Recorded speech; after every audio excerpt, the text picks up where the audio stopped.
Presenta este programa SECOM, primer servicio de compañía de Uruguay y el mundo.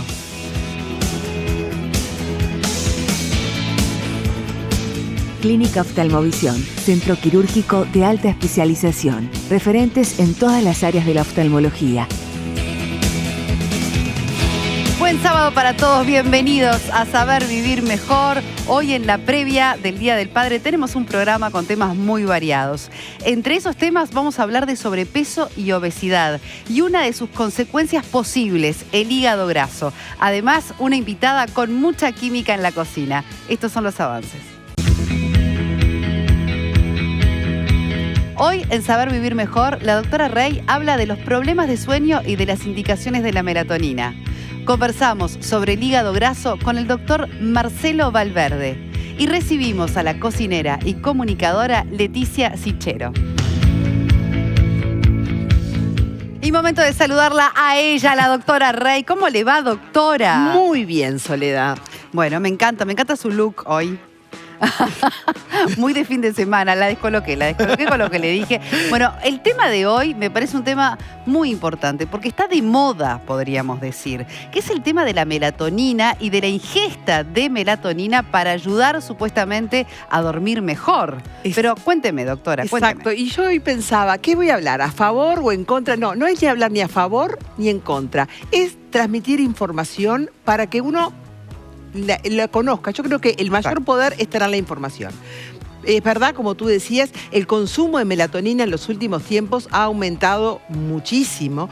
La melatonina es una hormona que se sintetiza fundamentalmente a nivel del sistema nervioso central, pero también en otras partes del organismo, y tiene una función muy importante, o la más importante conocida, que es la regulación del sueño, o lo que podemos hablar, la regulación de las actividades que se hacen en la noche. No es solamente el dormir, son múltiples actividades que se realizan en la noche, y como que la melatonina, que durante el día no se secreta, se empieza a secretar en la noche, y es la que dice, bueno, vamos a poner a la máquina a funcionar, a trabajar para tener un sueño reparador y al otro día levantarnos con toda la energía posible. Interesante. O sea que ¿Y se rige por el tema de la luz?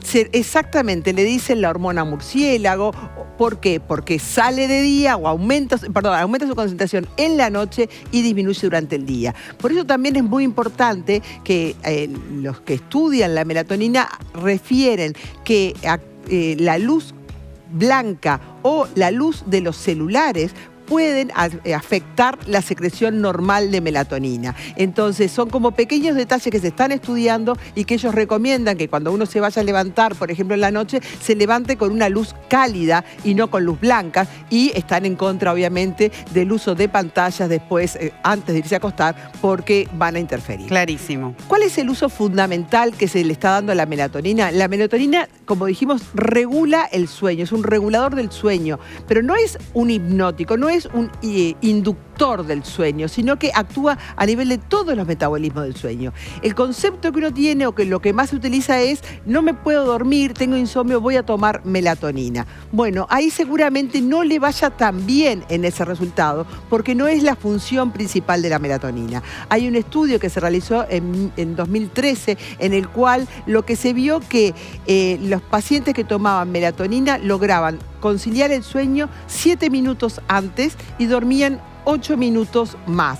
Si uno lo mira y dice, es poca cosa. Bueno, sí. Pero en ese estudio había una gran variabilidad. Había gente como que le hacía muy bien y había gente que no le hacía mucho. Entonces, al que responde a la melatonina es un muy buen controlador o regulador del sueño. Doctora, porque está la melatonina natural, que como usted explicaba recién, bueno, es una hormona, incluso con el paso del tiempo, ¿verdad? Con los años, esa hormona va disminuyendo. Como tanto, como los estrógenos, la testosterona, también disminuye su secreción cuando avanza la edad. Exacto, pero ahora que sabemos que está muy de moda, o por lo menos también muy recomendado por los médicos, la ingesta, ¿verdad?, de pastillas de melatonina, le pregunto, si no sirve para conciliar necesariamente el sueño, ¿para qué podríamos estar tomándola? Ahí va, lo que está indicado es para trastornos del sueño, por ejemplo, en personas que no tienen visión, ciegos, en los cuales no reconocen día y luz, en ellos está indicado el consumo en la noche para mejorar el trastorno del sueño. Está indicado en jet lag, cuando uno viaja, cambia de usos horarios, ayuda.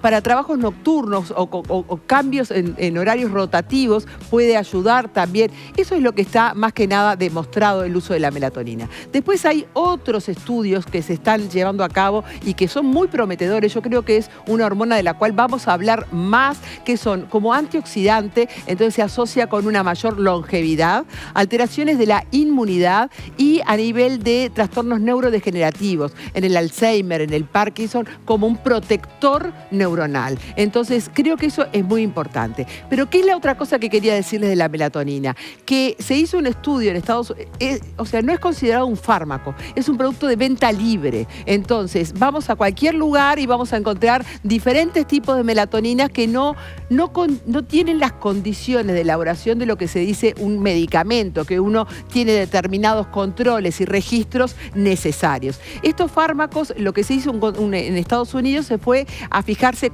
cuántos tenían la melatonina que decían tener en el envase y solamente más de un 70% no tenían lo que decían. Y eran un 70% en menos y un 30% en más y en más hasta 400 veces el valor que decían tener en el estudio. O sea, qué raro eso, ¿no? Sí, lo que hablan es de, si uno va a decidir tomar melatonina, tomar en laboratorios confiables. Hay múltiples laboratorios, buscar lo que tengan sellos de calidad o que sean laboratorios confiables para poder estar, ya que uno está tomando una medicación o una hormona que tenga efectos deseados. Digo, una persona cualquiera que nos está escuchando y quizás compró melatonina por eso que tiene despertares, por ejemplo, nocturnos, que es algo muy frecuente, quizás concilia bien el sueño, pero se levanta en la mitad de la noche. ¿Para eso puede tener algún efecto al menos? Puede tener un efecto, hay que probarlo, hay que hablarlo con su médico porque si bien no tiene efectos secundarios,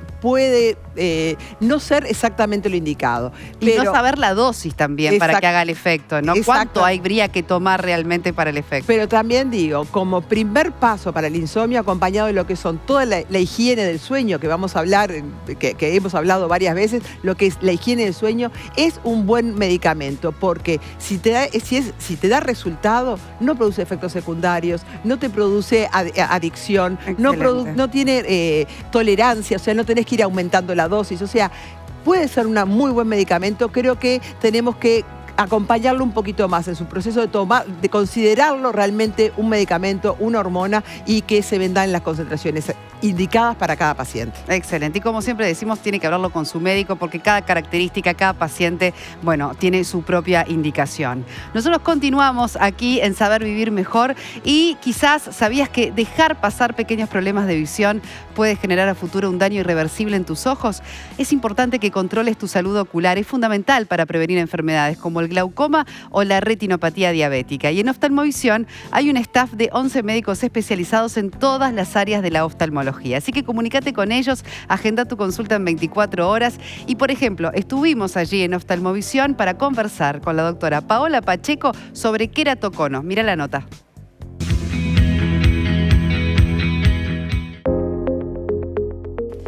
Cinco tips para saber si podemos tener queratocono. Primero, tener un antecedente familiar directo que tenga esta patología. Segundo, ser pacientes alérgicos. Tercero, chicos que se frotan los ojos en forma permanente. Cuarto, tener astigmatismo y miopía y sobre todo si en las consultas detectamos lo que es un aumento del astigmatismo. Y por último, también lo mismo, tener astigmatismo o miopía y que en la consulta tu médico general detecte que no llegamos al 100% de visión, incluso con la colocación del mejor lente. Y a continuación quiero decirles, porque mañana es el Día del Padre, bueno, papá se merece redescubrir la magia de los sonidos cotidianos, esos que formaron parte de su vida y lo llenan de recuerdos, porque ser papá suena increíble en Audical. Y es por eso que el segundo audífono tiene un 90% de descuento, si escuchaste bien, así que agenda una cita sin costo al 18899 y lleva una prueba gratis. Aprovecha esta oportunidad. Audical, una marca Amplifon y el futuro título suena como nunca. Nosotros nos vamos al living para hablar sobre este tema muy interesante que es el hígado graso. ¿De qué se trata esta patología, podríamos decir? ¿Qué consecuencias tiene? Es más frecuente quizás de lo que uno también se imagina. Pero muy frecuente, Soledad. Así que es así. Nos acompaña Marcelo Valverde, que es profesor agregado de Clínica Médica y es integrante del plan de trasplante hepático del Uruguay. Del Uruguay. Ahí está. Muchísimas gracias por la invitación. Gracias, doctor, por venir. Bueno, queremos ir al comienzo de todo, porque está bueno explicarle también a la gente cosas que son importantes de saber. ¿Qué función cumple el hígado? ¿No? Para después irnos a las patologías asociadas al hígado. Bien, el hígado cumple un montón de funciones, podríamos decir 500 funciones, por ponerle un número, pero para poder representar lo que hace toda la sangre que viene del tubo digestivo, o sea, todo lo que absorbemos de los nutrientes, pasan sistemáticamente por el hígado para que el hígado pueda metabolizar todas las sustancias y separar al cuerpo aquello que es útil de lo que no lo es, y además quedarse con aquella materia prima necesaria para sintetizar un montón de proteínas, de glúcidos, de grasas que son necesarias para el organismo. Además cumple funciones inmunológicas y funciones detoxificadoras del organismo. Hay un montón de sustancias que además el hígado es capaz de eliminarlas. O sea que es un montón de funciones necesarias para la vida, vitales, exactamente. Sin duda. Exactamente. Bueno, por eso queremos también preguntarle el tema de hoy, que en realidad tiene que ver con cuando tenemos el diagnóstico de hígado graso. ¿Qué está pasando entonces allí? Exacto. Bueno, el hígado graso, como bien lo dice la palabra, es un hígado que se carga de gotas de grasa. En algún momento, al principio, cuando se empezó a descubrir la enfermedad, parecía que era un tema puramente estético, y hoy se ha demostrado ya con el transcurso de los años, si bien es una enfermedad moderna, lleva 30, 40 años en la medicina, que es hoy. Es poco. Es poco. Re poco, sí. Exactamente, porque tiene mucho que ver con la cultura actual, con el cambio estilo de vida. Exactamente. ¿No? La obesidad, el sobrepeso, el sedentarismo. Exactamente. Y lo que se ha demostrado es que es una enfermedad muy frecuente, que hoy podríamos decir que a nivel mundial más o menos un 25% de la población adulta tiene hígado graso. En algunas latitudes y en algunas poblaciones más aún, y en algunos grupos particulares, como decía la doctora Rey, los obesos o los diabéticos, mucho más aún, llega al 70-80% de los pacientes.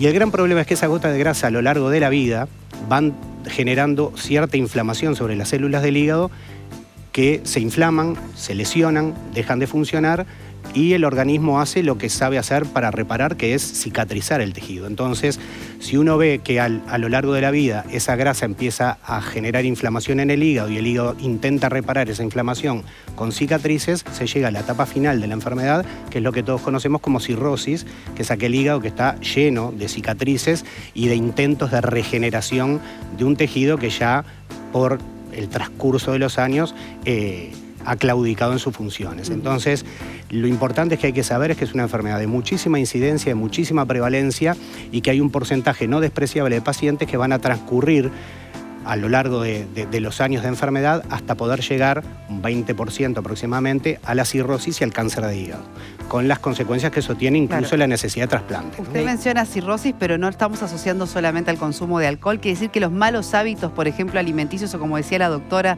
sobrepeso, obesidad, son los causantes de esta situación. Exacto, porque cirrosis siempre lo hemos vinculado al alcohol, pero lo que hay que entender es que es la etapa final común a la que convergen diversas enfermedades crónicas del hígado.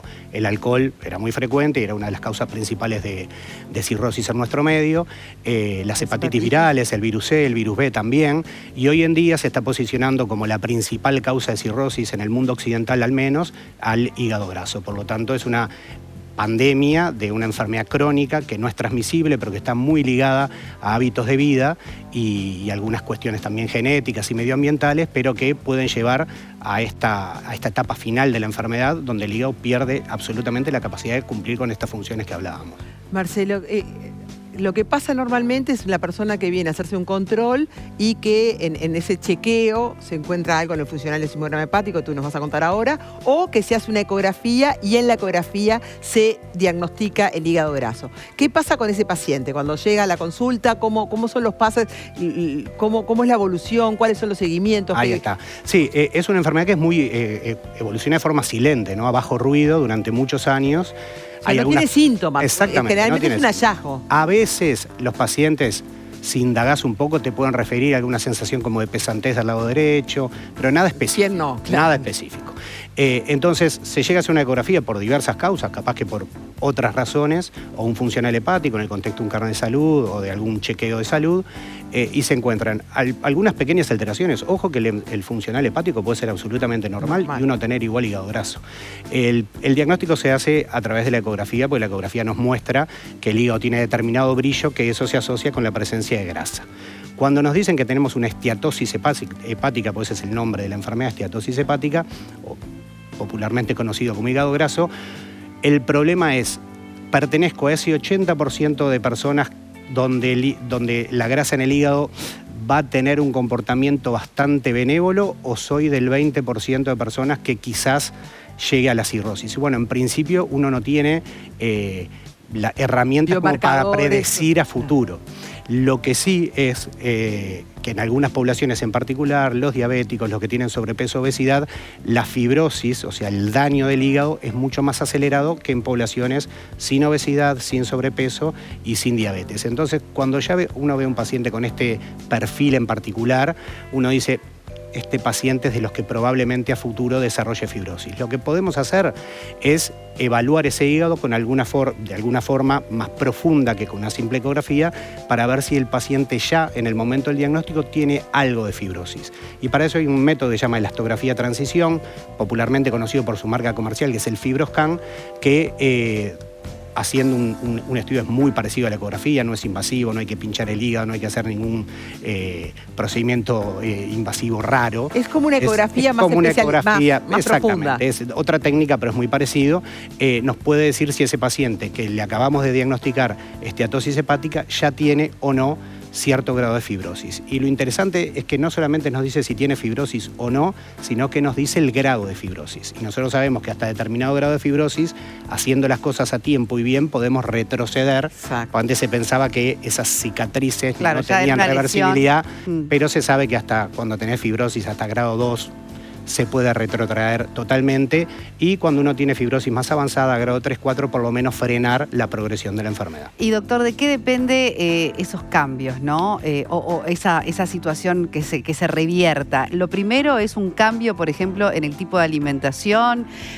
¿Cuáles son las medidas a tomar, el tratamiento? Exactamente. Bueno, las medidas son puramente cambios en el estilo de vida, porque lo que ha demostrado mayor beneficio para no solamente limpiar el hígado de la grasa, sino también para tratar de retrotraer esa fibrosis, es el descenso de peso. El descenso de peso con dieta y con ejercicio, en lo posible abordar de forma multidisciplinaria el problema del sobrepeso obesidad. Pero cuando uno baja un 5% del peso corporal, ya empieza a eliminar un poco la grasa del hígado. Si baja un 7% a 10%, ya empieza a frenar el fenómeno de fibrosis, y con más de un 10% o peri 10% ya también empieza a regresar esa fibrosis y a poder volver a un estadio más precoz de la enfermedad. O sea que el abordaje interdisciplinario, pero fundamentalmente logrando el objetivo final, que es el descenso de peso, es la medida más eficaz para el hígado graso. Yo dos preguntas. Una es que algunos de estos pacientes van y hacen como dietas muy intensas, cortas, mejoran. ¿Qué pasa después? Si eso sirve o no sirve. ¿Qué pasa con dietas cetogénicas o que muchas veces van por ahí pero que no lo mantienen en el tiempo, ¿no? Claro. Bueno, esto hay que entender que es un problema que va más allá del hígado, ¿no? Estos pacientes son pacientes cardiometabólicos. Claro, porque tienen la hipertensión, tienen la diabetes, tienen un síndrome metabólico. Exactamente. El hígado graso es la vertiente patológica del síndrome metabólico. Estos mismos pacientes son los que hacen enfermedad coronaria, ACV, porque tienen todo el combo de factores de riesgo cardiovascular, que también son factores de riesgo para la esteatosis hepática. De hecho, cuando uno tiene hígado graso, tiene que chequearse también del punto de vista cardiovascular, porque la principal causa de muerte va a ser las causas cardiovasculares. Entonces, estos planes que tú mencionabas de pérdidas de peso, que a veces para poder ponerte un vestido para un casamiento son muy buenas, porque perdés un montón de kilos a corto plazo, no sostienen la fisiopatología del hígado graso, porque andar fluctuando de peso no tiene un impacto significativo en salud. Independientemente de cuál sea la dieta elegida, tiene que ser dietas que sean sostenibles en el tiempo, sustentables, obviamente mientras más sana mejor, sin duda, porque tiene que ser pérdidas de peso con mejoría del control de la glicemia para los diabéticos, del control de la hipertensión en los hipertensos, del control de los lípidos en los que tienen problemas de colesterol. O sea que uno tiene que abordar a esto como una enfermedad mucho más compleja que solamente la grasa en el hígado. Entonces, por ejemplo, está claramente demostrado que aquellos pacientes que tienen hígado graso, incluso con fibrosis avanzada, y se hace una cirugía bariátrica y logran, después de hacerse la cirugía, el descenso de peso y mantener el peso, ha sido como la medida más efectiva para regresión de la fibrosis en pacientes que ya estaban a punto de la cirrosis. Qué interesante. Y por último, y de forma breve, porque ya que es justamente está al frente del Programa Nacional de Trasplantes, ¿cuántos trasplantes de hígado se producen en nuestro país y quiénes son candidatos a hacérselo? Bien, ¿no? Bueno, este mes, por suerte, vamos a festejar en breve, en un par de semanas, los 15 años del programa de trasplante hepático, que empezamos el 14 de julio del 2009. Y hemos llegado ya a 300 trasplantes, hoy estamos en 302 en estos 15 años. Por lo tanto, más o menos el promedio es de unos 20 trasplantes anuales. Al trasplante se llega cuando no hay otra alternativa para tratar una enfermedad hepática, ya sea crónica como la cirrosis o algunas hepatitis agudas, cuando son de presentación muy grave, las hepatitis fulminantes también son indicación de trasplante. Y la tercera causa, bastante frecuente también, pero que ocurre generalmente en pacientes ya con cirrosis, es el hepatocarcinoma, el cáncer del hígado, que también puede tener en algunos escenarios particulares indicación de trasplante. Bien. Qué bueno, la verdad que ¿Y cuántos pacientes, dijo, al año se trasplantan? Aproximadamente el promedio en estos 15 años, que fueron 300 y pocos trasplantes, son aproximadamente 20 trasplantes, 20, Bien. 22, oscilamos en ese número por año. Doctor, muy interesante, hay mucho por seguir profundizando sobre el tema de felicitaciones por estos Por 15 favor. años. La verdad que uno que lo vio y que lo acompañó todo este proceso es algo... Es un trabajo de todos, ¿no? Es un orgullo de los uruguayos. A nosotros, creo que sí. si los médicos tratantes no nos envían a los pacientes que consideran candidatos a trasplante, nosotros no andamos buscando pacientes. Entonces es un programa realmente nacional que nosotros necesitamos justamente de la llegada de esos pacientes que están en todo el Uruguay, ¿no? Sin duda. Muchísimas gracias por habernos favor, acompañado. muchas gracias a ustedes. Bueno, y recién hablábamos entonces de la importancia del descenso de peso, por ejemplo, en la prevención de esta enfermedad y de la importancia en general cuando hablamos de tomar medidas que nos ayuden justamente a poder combatir la obesidad y el sobrepeso. Fuimos hasta el consultorio de nuestro especialista en el tema, el doctor Leonardo Sande, diplomado en obesidad, que en esta oportunidad nos habla y nos trata el tema de la composición corporal. Veámoslo. En el último tiempo, los criterios de sobrepeso y obesidad han mutado a una definición mucho más funcional y no tan dogmática, solamente basados en el índice de masa corporal. Actualmente, la obesidad y el sobrepeso se define como una condición crónica que implica un aumento del tejido adiposo y que este aumento del tejido adiposo va a generar repercusiones negativas en la salud. Como ven, el concepto dice aumento del tejido adiposo y repercusiones negativas. Entonces comencemos a afinar esta definición. Siempre lo primero es el índice de masa corporal, que como dije en muchas oportunidades es la relación entre el peso y el cuadrado de la talla. Más de 25 se define como sobrepeso y más de 30 obesidad. Pero esta relación no nos habla por qué pesa el paciente, si pesa por una cantidad de músculo, grasa, sin mucho menos dónde está distribuida la grasa. Es un parámetro finito para el diagnóstico, por eso lo más importante, como dice la definición, es conocer si este exceso de peso realmente responde a un exceso de grasa corporal. Existen muchas técnicas para poder definir el porcentaje de grasa corporal de los pacientes, algunas más específicas con métodos investigativos, pero en un consultorio una bioimpedancia es un simple método que implica una pequeña corriente eléctrica, el cual diferencia por densidad los diferentes tejidos, la grasa, el músculo y el resto de los tejidos no grasos.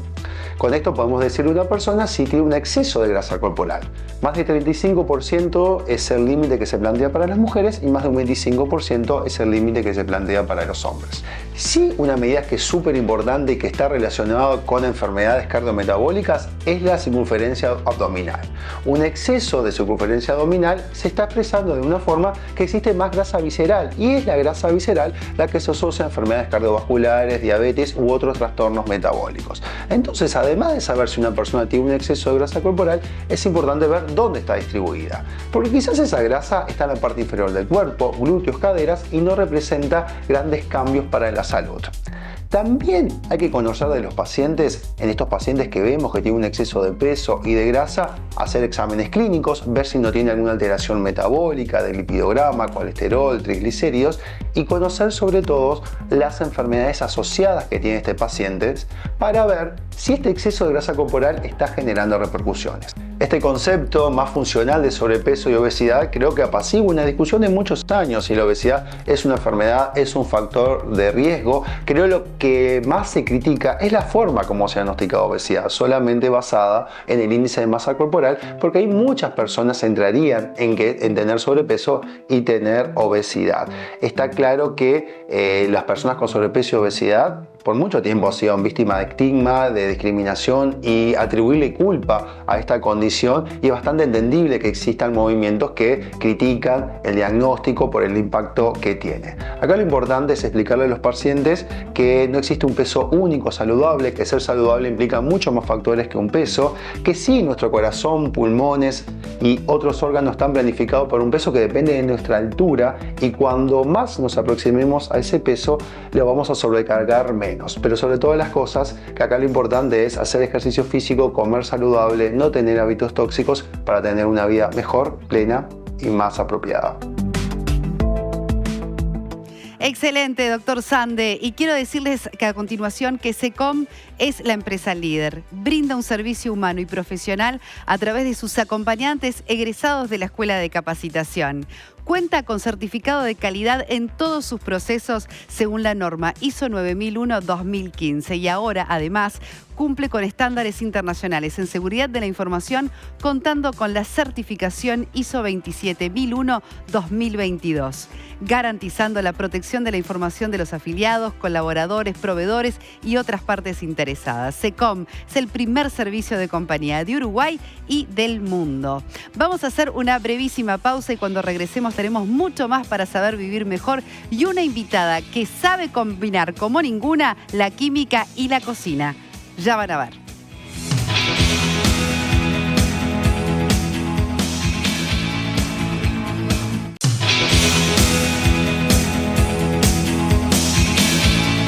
Presenta este programa SECOM, primer servicio de compañía de Uruguay y el mundo.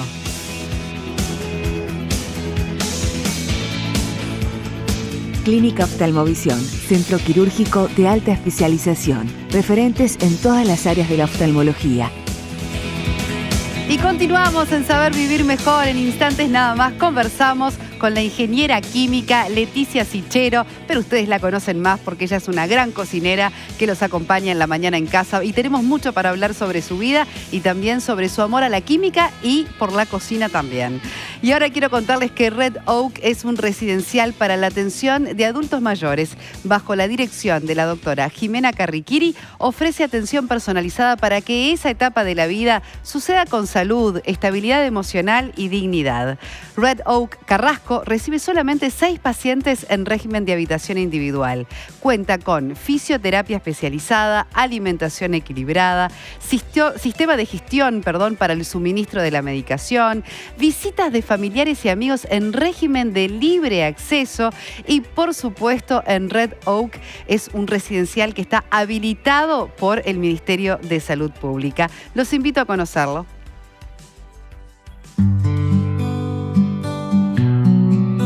Yo soy directora técnica de los residenciales Red Oak. Empezamos en el 2016, una empresa familiar. Nuestra primera sucursal fue en Carrasco y abrimos una segunda sucursal en enero de este año en Parque Valle. La idea de los residenciales es que los huéspedes se sientan como en su casa. No hay horario de visita, estimulamos que vengan los familiares todo el tiempo que quieran. En Carrasco es una casa de una planta que está adaptada, no tiene escalones, está adaptada al adulto mayor. Y en Ponsonby también, los mismos cuidados, y es una casa de 2 plantas que tiene un ascensor. Bueno, las actividades que tenemos a lo largo de la semana son música 2 veces por semana. Y bueno, después las funcionarias hacen actividades un poco de acuerdo al nivel cognitivo de cada paciente. Se hacen bingos, se hacen juegos, puzzles, pinturas. Bueno, eso se va un poco adaptando a cada paciente.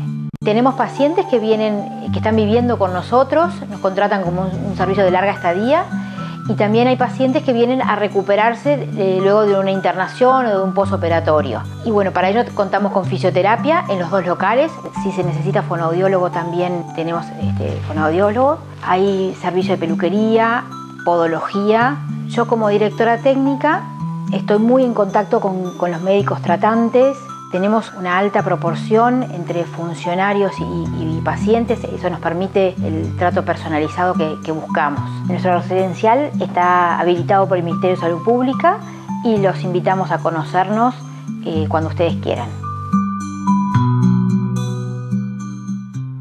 Muchas gracias. Y bueno, para saber vivir mejor también es importante saber vivir bien. Por eso yo siempre elijo Farmacia San Roque, porque encuentro todos los productos que necesito y además la buena atención, que es su sello de calidad desde hace más de 95 años. Llama ahora al 0800-3456 y te llevan lo que necesites hasta la puerta de tu casa. Acordate, bien fácil, 0800-3456, Farmacia San Roque, viví bien. Y nosotros ya nos vamos al living, está la doctora junto a nuestra gran invitada, Leticia Sichero. ¿Cómo estás? Muy bien, Sichero, muy bien. Sichero. Cicero, pero la gran... Mirá que hemos en uruguayo, como... digamos. Cicero en uruguayo. Buenísimo. Bueno, ¿cómo estás? Bueno, muy bien, muy bien. Muchas gracias por la invitación. Nosotros acá estábamos hablando de cocinas, intercambiando piques. Yo le estaba dando consejos. Me imagino. Bueno, pero lo más lindo es que vivís en libertad. Viniste ahora desde allí. Vine desde allí, sí, vivo ahí toda la vida, desde nacimiento, te diría. Y no es un problema para lo que son ahora las distancias, digamos, ir y venir a Montevideo en el día. No, yo creo que te acostumbras y tiene lo suyo, tiene obviamente cosas que te faltan, más vida social, que de repente querés salir a comer y decís, ay, qué pereza arrancar en el auto. Sería lo de Leticia. Claro, bueno, también cocino yo, normalmente cocino yo. Pero la verdad que para los nenes, para criar a los chiquilines allá, y tienen una libertad, porque aparte vivo muy en las afueras, entonces... Nada, qué lindo. Muy libre. Sí, uno idealiza, ¿no? Sobre todo en esa etapa de la vida cuando uno está criando hijos chicos. Tenés 3 pequeños. 3 pequeños. ¿Tienen qué edades ahora? Y bueno, Clara tiene 12, 10 y 8. Qué lindo, qué lindo. Bueno, pero ingeniera química de profesión, cocinera de corazón, como dice ella, gracias a su mamá que le transmitió también ese amor por la cocina. En la parte de la química viene del abuelo materno. Exacto. Bueno, hay muchas herencias, ¿verdad? Con mucho amor. Sí, pero sea, una casa donde la cocina se respiraba de mi abuela materna, que cocinaba, es lo italiano, con la mesa de ravioles completa. Y bueno, y después mi madre, que también la química, mi abuelo químico farmacéutico, mi madre hizo química cuando empezó la carrera, cuando yo empecé la carrera. Qué hermoso. Sí, que fue muy curioso, porque bueno, ella por circunstancias de la vida no había podido terminar de estudiar y siempre había querido hacer lo mismo que el padre, química farmacéutica. Y bueno, empezamos las dos en el 1999, carrera, yo para ingeniería química y ella para química farmacéutica. Y bueno, nos recibimos las dos, pero es las dos cocineras, las dos químicas. Qué brutal. Qué maravilla. A mí me impresiona y admiro eso de que yo soy ingeniera química, trabajabas en el Ministerio de Ganadería y Agricultura, trabajando de acuerdo a lo que tú te formaste y decidís patear el tablero, como el tablero. Entonces es eso, como ¿para qué estudiaste para dedicarte? ¿Cómo llevaste eso? Bueno, en realidad, siempre una cosa lleva a la otra, ¿no? Quedé embarazada de Clara, la primera. Ahí pido un permiso para trabajar en Libertad, que había oficinas del ministerio, y me dejan, pero bueno, embarazo tras embarazo, ahí me quedé. Y cuando tuve que volver eran muy chiquitos. Eran muy chiquitos y realmente era un esfuerzo enorme para dejarlos tantas horas solos. Y no era algo, la química me encanta, la llevo en la sangre, pero tampoco era algo que aplicado ahí yo sentía que era eso que quería hacer toda mi vida.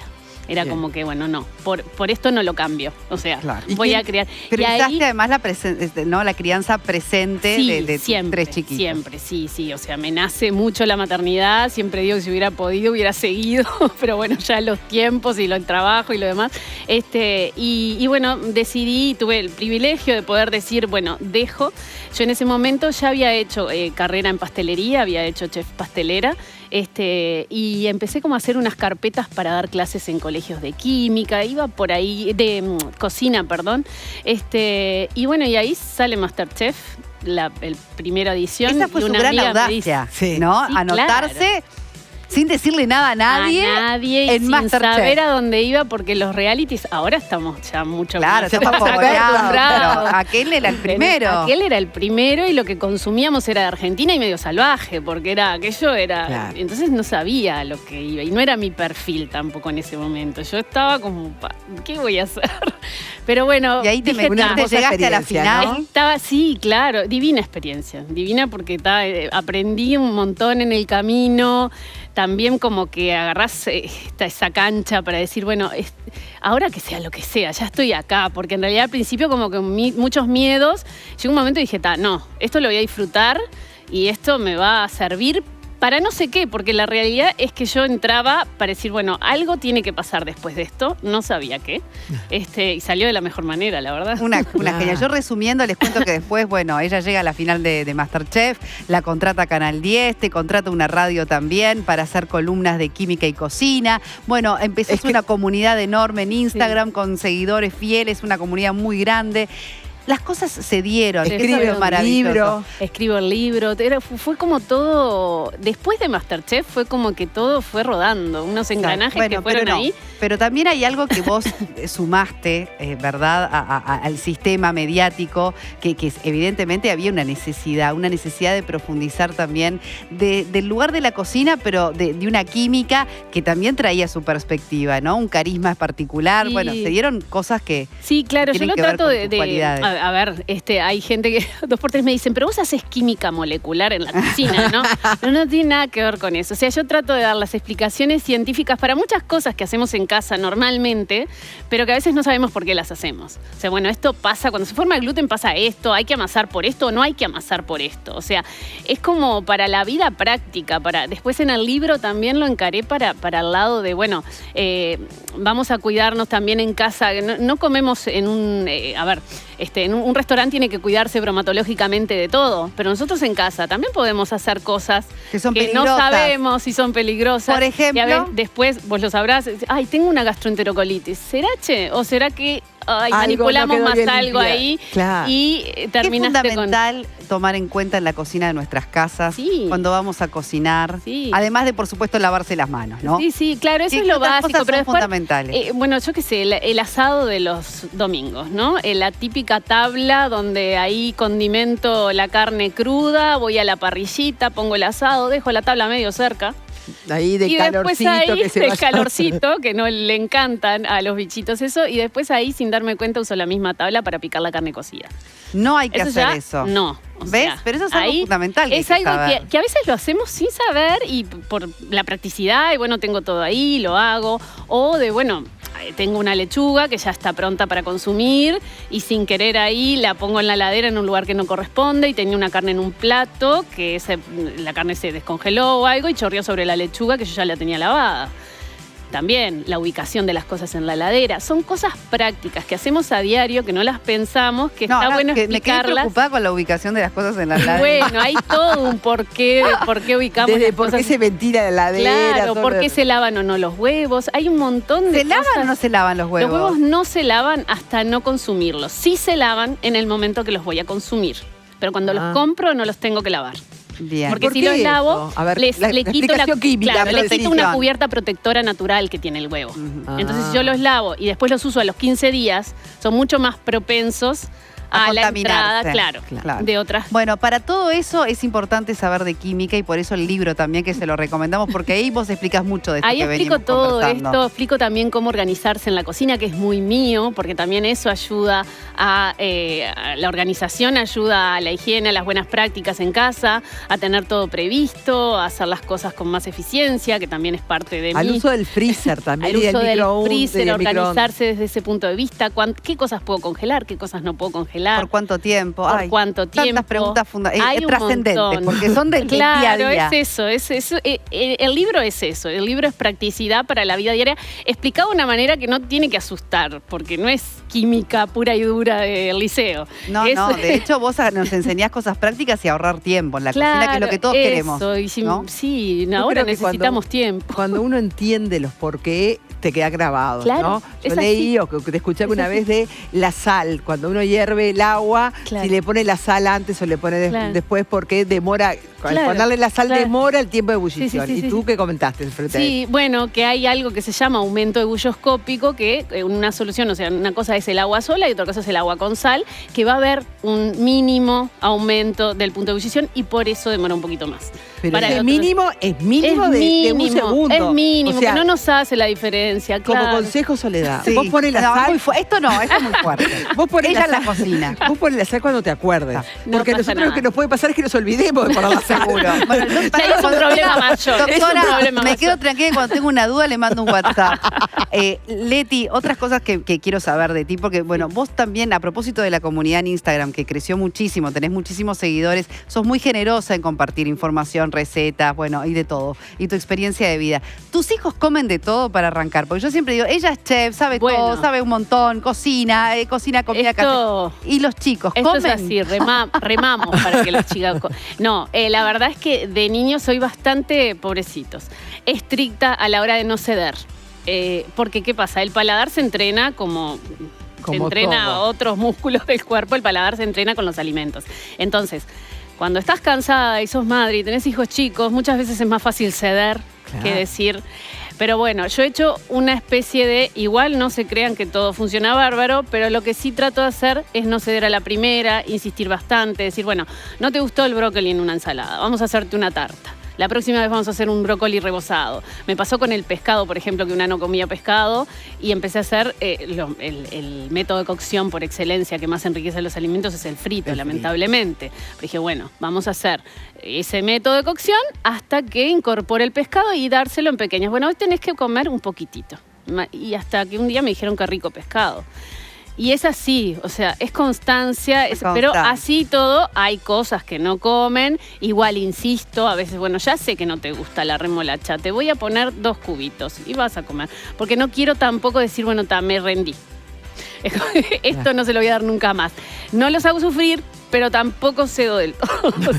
Y si no Pero- se puede esperar un tiempo y volver a insistir más adelante. También porque, incorporar, sí. Y hay otra cosa importante que a veces me preguntan como madre cocinera del tema de los ultraprocesados. A ver, mis hijos no son niños de otro planeta, comen un pancho, comen una hamburguesa. Es una vez cada tanto y es cuando salís a comer y ellos lo quieren. Que no sea una rutina de la mala alimentación, que tratar de que eso sea como, bueno, sí, lo vas a hacer y sabés lo que es, igual que los refrescos, nunca se los prohibí, nada, porque van a ir un cumpleaños y van a comer todo lo que lamentablemente muchas veces hay y no quiero tampoco que sean. Entonces, en ese sentido, la alimentación soy flexible porque me parece que ser así como rotunda en una cosa o la otra... Puede ser contraproducente. Sí, puede ser además, contraproducente, pero también tengo como mis requerimientos de que coman de todo un poquito sin que, bueno, me maten. Claro. Está bien. Ah, es que Yo perdí el tren. No vamos a decir nada nosotras al respecto. No, pero así todo hay cosas que no les gustan y ya lo sé, así que bueno, nada, en algún momento... Bueno, pero yo creo que, no ¿sabes todo es qué, perfecto. Leti? Una cosa importante que haces es darnos buenos consejos, que es lo que decíamos al comienzo, y vos arrancás también dándonos tips para ser un poco más prácticos. Si nos organizamos mejor, como la famosa frase, si nos organizamos mejor, Sí. comemos mejor. Sí, claro. Y yo creo que está ahí, claro. hay que aprender a organizarse, Claro. comprar inteligente, Sí, sí. El hecho de ir menú todos los semanal. días, eso, ir todos los días al súper te saca tiempo, trata de hacerlo una vez por semana, trata de organizarte, 2 o 3 cosas que hagas ya en la semana te alivian. El hecho de pensar, todo el mundo dice pensar, Ay, que hacer lo de comer. peor, la peor frase Es del lo mundo. ¿Qué hay de lo comer? peor. ¿Qué hay de comer? ¿Qué hago de comer? Bueno, pero si vos fuiste al súper o a una feria y tenés tu heladera más o menos surtida para toda la semana, vas a ir a limitarte a tu heladera a saber qué vas a hacer de comer. A ver, ¿qué tengo? Bueno, con esto y esto puedo hacer esto. Pero si vos vas al súper a pensar qué hacer de comer, ahí hay un universo de alimentos muy grande. Entonces ahí te va a no vas a costar poder mucho más. pensar Ya bien. vas a demorar más en tomar la decisión, por Perfecto, ejemplo. claro. Entonces, organizarse ayuda a poder comer casero, que entiendo que no a todo el mundo le gusta cocinar, pero sí, por más de que no te guste cocinar, podés tomar buenas decisiones o comprar la comida para comer bien dentro de un rango de cosas relativamente saludables, por lo menos entre semana, y después siempre los fines de semana vamos a tener. Pero me parece a mí que es importante desde el punto de vista cocinera, pues no soy nutricionista, pero me parece que es importante ser flexible, pero organizarse y tratar de agilizar las cosas. Me encanta, me encanta. Yo ya con el libro saco mucho material. Te quería decir que nos tenemos que despedir. No sé, pero que yo tengo un regalo. Por eso yo buscaba, pero dije, ¿será que no lo tenemos? Muchas gracias. Gracias por acompañarnos. Y saludamos al Día del Padre, Leti, si te parece, a los todos papás. Los padres, nos estamos un abrazo preparando muy en grande. casa también para el Día del Padre. ¿Qué van a cocinar para el Día del Padre mañana? Bueno, capaz que le toca a él. Me encantó. Qué Muy genia, bueno, qué muy No, bueno. me coincide, mirá, tengo cumpleaños y Día del Padre, porque es el cumple de mi hijo. Están divinos los lentes. Hermoso. Es el cumple de mi hijo, Opticabioso. así que toca doble en casa, también voy a cocinar yo. Muy bien. Muchas gracias, Leti, Gracias por habernos a ustedes por la acompañado. invitación. Gracias, Leticia. Y bueno, a todos esos padres que nos están mirando, un abrazo y un saludo muy, pero muy especial en su día mañana. Nosotros nos reencontramos el próximo sábado aquí en Saber Vivir Mejor. ¿Por dónde, doctora? En el 10, el canal uruguayo.